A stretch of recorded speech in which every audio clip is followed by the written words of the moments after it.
नमस्कार दोस्तों। आज की कहानी है मेरा पति मुझे रोज रात बेहोश कर देता। और रीमा मेरे बचपन की सहेली थी जिसकी शादी लखनऊ में हुई थी और मैं अपने पति के साथ ऑफिस टूर के लिए आज लखनऊ जा रही थी। खुशी से पागल थी कि रीमा से मिलूंगी।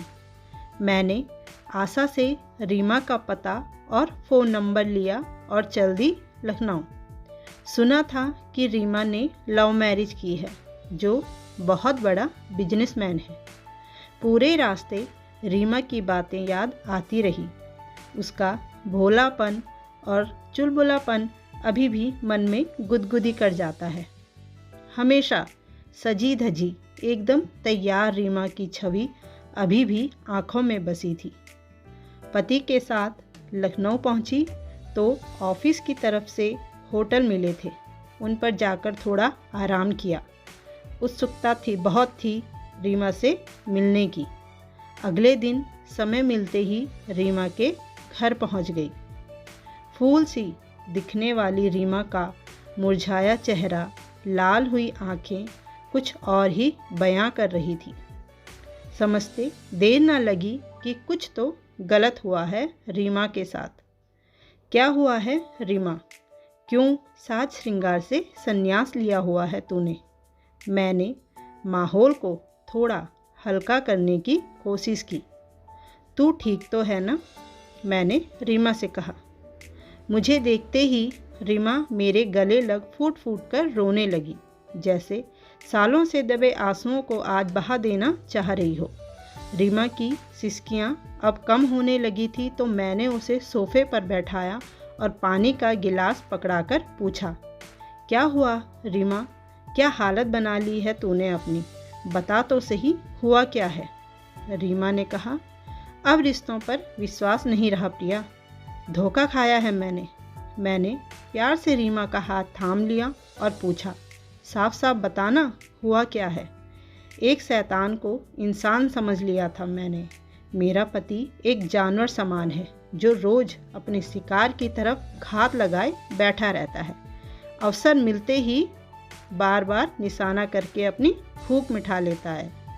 इनके लिए औरत एक ऐसा खिलौना है जो मर्दों के खेलने के लिए बनाई गई है। मतलब, मैं एक आश्चर्य भाव से बोली। मैंने नीलेश को कई औरतों के साथ रंगे हाथों पकड़ा है प्रिया। उसने मुझसे शादी केवल शादीशुदा मर्द का सर्टिफिकेट पाने के लिए की थी।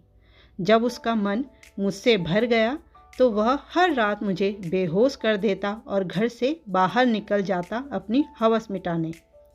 तो तुझे बेहोशी में कैसे पता चला? मैंने गुस्से से कहा।